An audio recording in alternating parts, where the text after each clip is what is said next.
Good afternoon, live from New Delhi. You're watching DD India News Hour, India's voice to the world. I'm Shubhendu Ghosh, coming up in the next hour. Pakistan-Afghanistan extends ceasefire as Doha talks set to begin. Earlier Pakistan airstrike kills 10, including 3 local Afghan cricketers.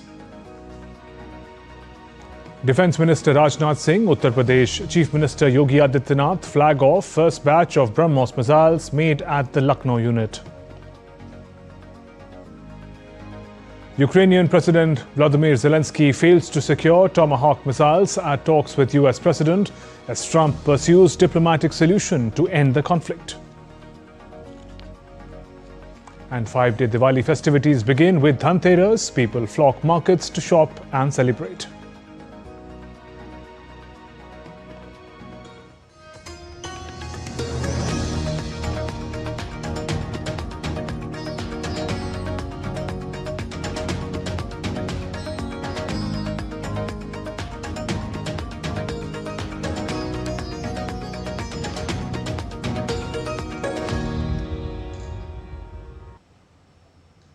In Afghanistan, at least 10 civilians were killed and a dozen more were injured last night after Pakistan launched airstrike on a border province of Paktika, breaking a ceasefire that brought 2 days of calm to the border.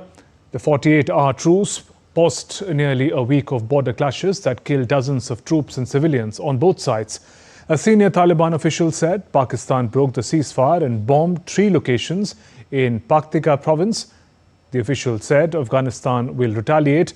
Among the dead include at least 3 local cricket players.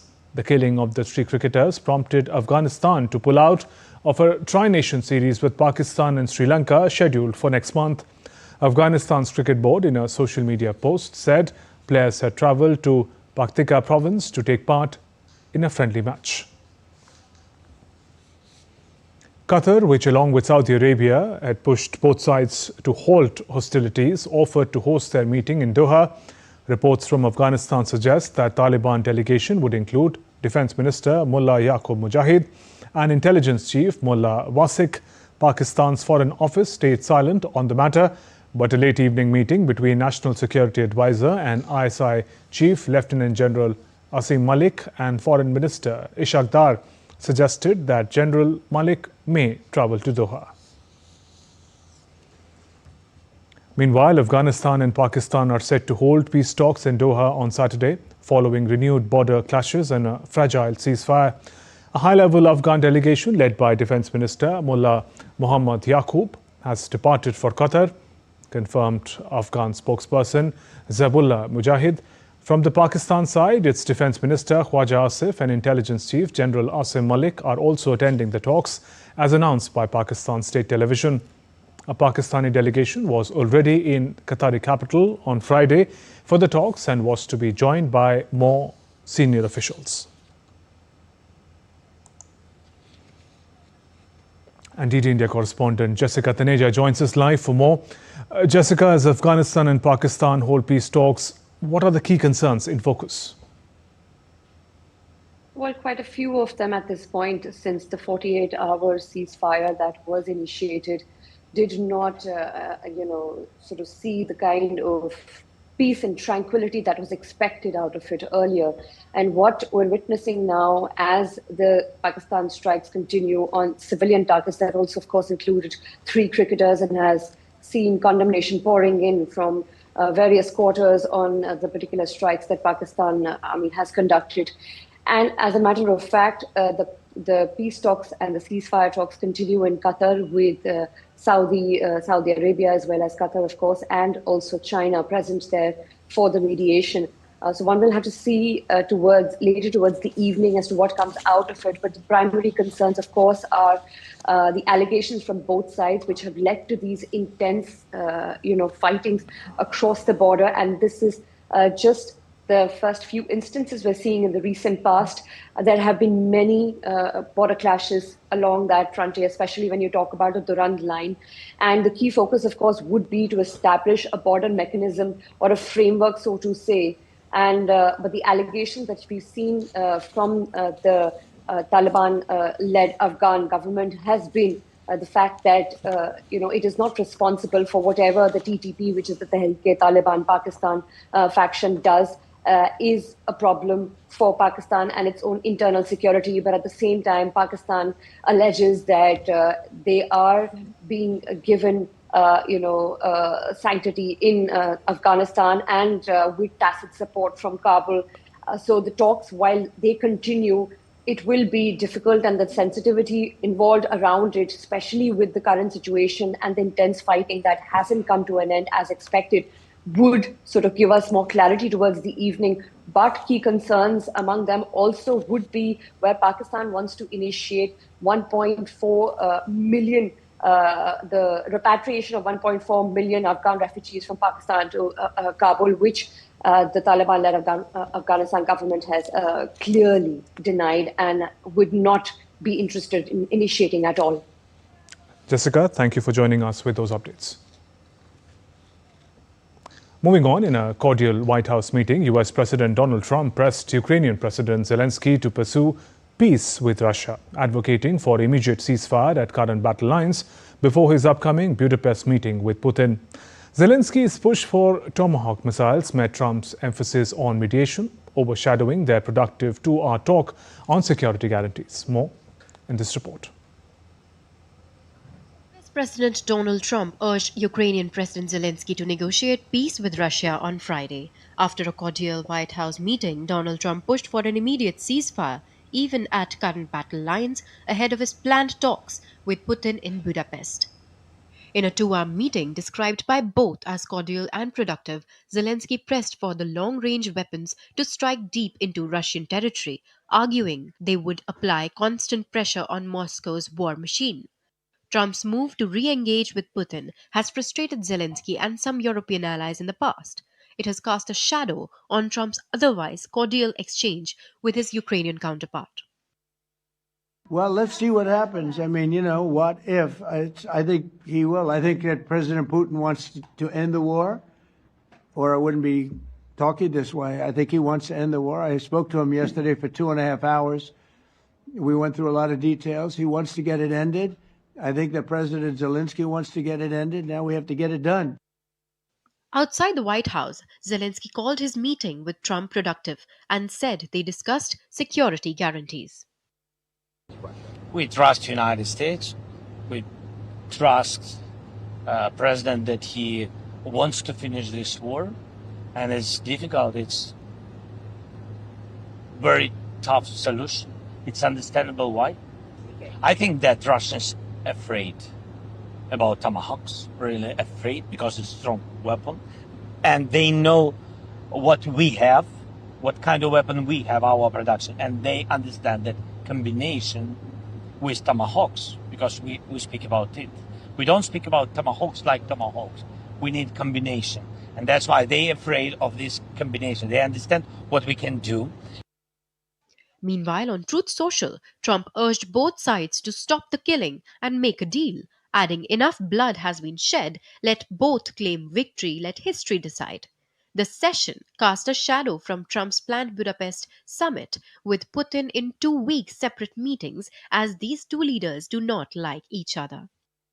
While US President did not rule out giving the long-range Tomahawk missiles as sought by Zelenskyy, Trump did appear cool to the prospect as he looked forward to a meeting with Putin in Hungary in the coming weeks. Tomahawks are very dangerous weapons. They're incredible weapons. If you like warfare, it's one of the most accurate. We hit 30 Tomahawks in Iran after the B-2s did their damage. We sort of gave it a little capper with 30 Tomahawks from a submarine, quite far away, actually. But they're an amazing weapon. They're a very powerful weapon, but they're a very dangerous weapon. Zelenskyy, realistic about escalation risks, has agreed to keep missile talks private and prioritized air defenses and joint weapons production. He later hailed a productive call with European leaders, including UK PM Keir Starmer and Finland's Alexander Stubb, reaffirming support for security guarantees and a ceasefire. Bureau Report, TD India. Thousands across the US are set to join No Kings protest happening this Saturday, opposing President Trump's leadership amid an ongoing government shutdown. With over 2,700 rallies planned nationwide, organizers claim it to be the largest mobilization since Trump assumed office. Beyond New York and San Francisco, protests feature not only major cities like Washington, Boston, Chicago, Atlanta and New Orleans, but also small towns across all 50 states. The No Kings movement is even organizing events in Canada. The protest aims to challenge what they see as authoritarian moves, including crackdowns on free speech and aggressive immigration raids. On the other hand, Republicans have labeled the events as Hate America rallies. The ongoing government shutdown, now in its third week, has halted federal services, intensified tensions between executive branch, Congress and the courts.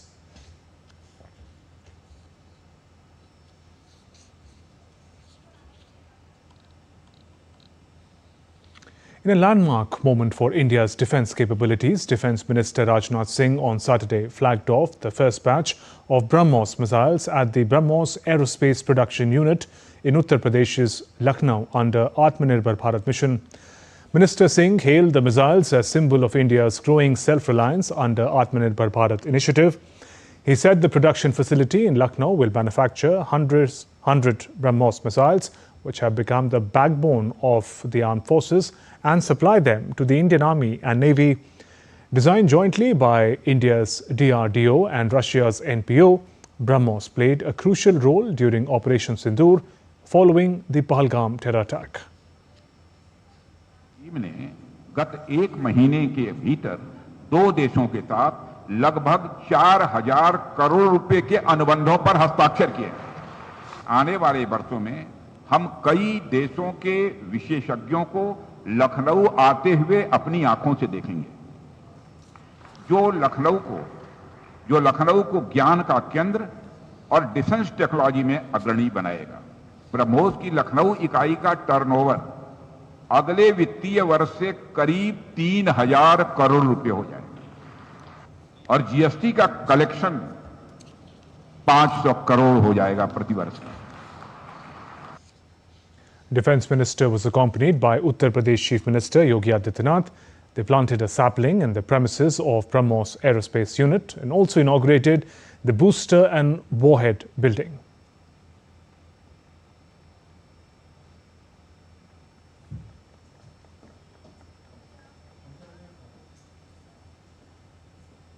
Defence Minister also inaugurated the booster and warhead building and received the GST bill for the missile produced locally, handed over by DRDO Chief Samir Kamath and BrahMos Director General R. Joshi. Witnessed a virtual BrahMos strike executed via the Indian Air Force's Sukhoi 30 fighter jet. The Lucknow BrahMos unit is the first facility in Uttar Pradesh Defence Corridor where the entire process from missile system manufacturing to final testing is carried out indigenously. The unit is built at a cost of 300 crore rupees spread across 80 hectares.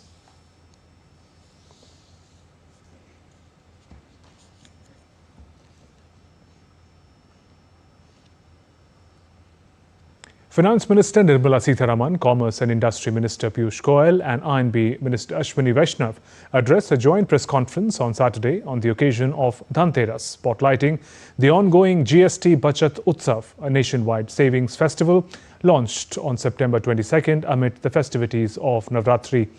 Branded as the next generation GST 2.0, the reform slashed rates on essentials like kitchenware, clothing, televisions, fridges, scooters, cars from 12 to 28% slabs to 5 and 18%, injecting about 2 lakh crore rupees into households and boosting festive consumption.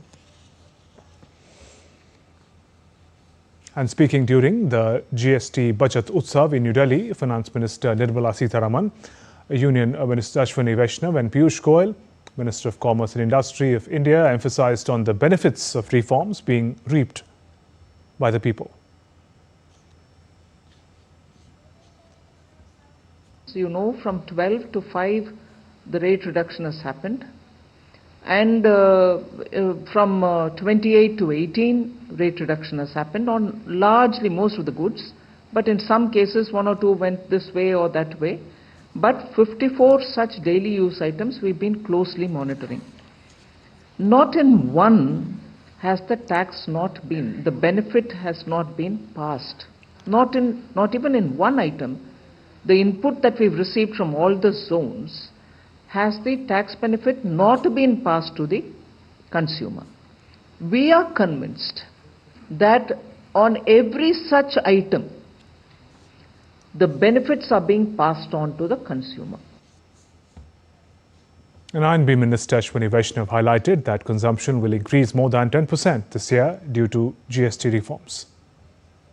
Electronics manufacturing is now growing at a double-digit CAGR. Very rapidly it is expanding, and today electronics manufacturing is giving employment to about 25 lakh persons directly.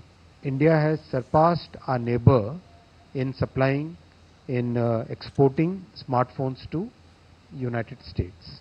Because of the GST reforms, consumption will be significantly increasing, and quite likely, it's very likely that the consumption will increase more than 10% this year. Minister of Commerce and Industry of India, Piyush Goyal, highlighted the growth trajectory of India in the past months. He said there has been a huge upswing in India's growth story after the GST reforms. Even in August 25, after the Honorable Prime Minister announced that from Diwali you will have lower GST on almost every item, despite that our August trade in goods and services was 9.1% higher. And this demonstrates that India is resilient, India has clarity in its vision, and India continues to purchase goods and enjoy the fruits of services. The growth trend continued in the rest of the August month. In the month of September, the outward FPI fell straight away from 4 billion to less than 900 million. This clearly shows that the world also and investors from across the world could quickly see that this is a huge upswing in India's growth story. Moving on, Dhanteras festivities are on. It celebrates the arrival of Goddess Lakshmi and Lord Kuber for wealth and Lord Dhanvantari for health, marking the start of the Diwali festival. The day is also marked by ritualistic lighting of lamps to ward off darkness and evil, symbolizing the victory of good over evil.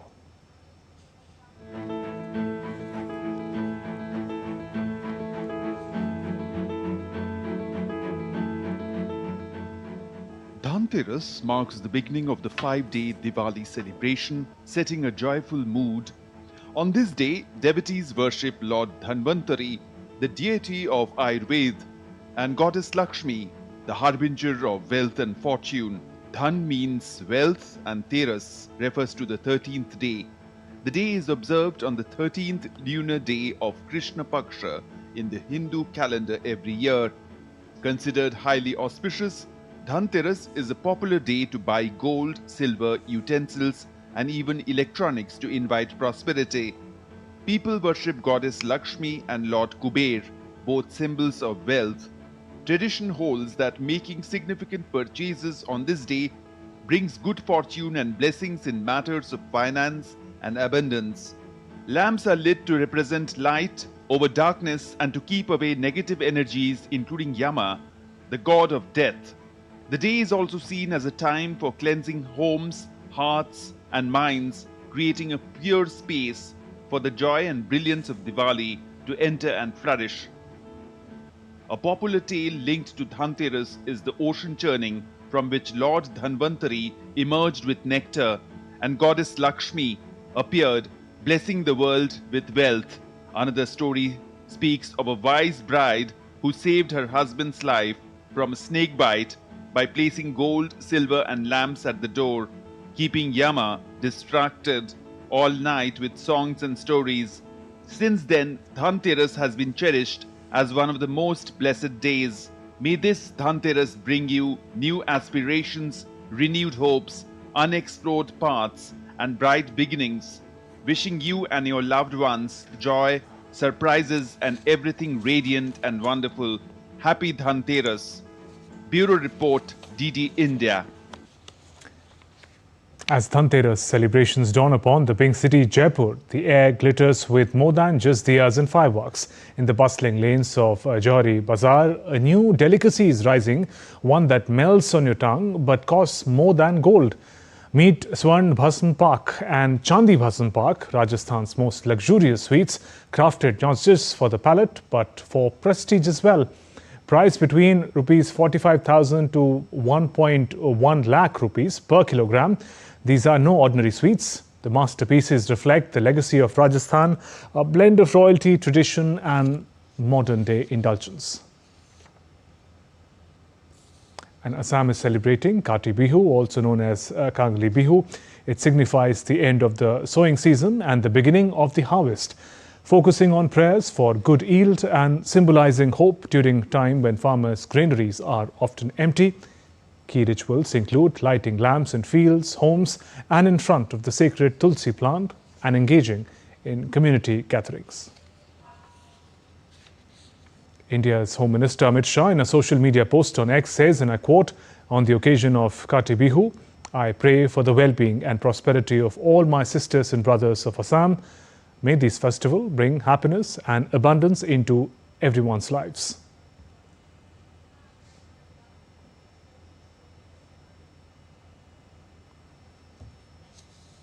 In sports, the two greats of modern tennis are set to battle again at the world number one. Carlos Alcaraz will face Jannik Sinner in the summit clash of the lucrative Six Kings Slam. Alcaraz leads the head-to-head record 10-5, but this match will not count towards their official record because it is an exhibition tournament.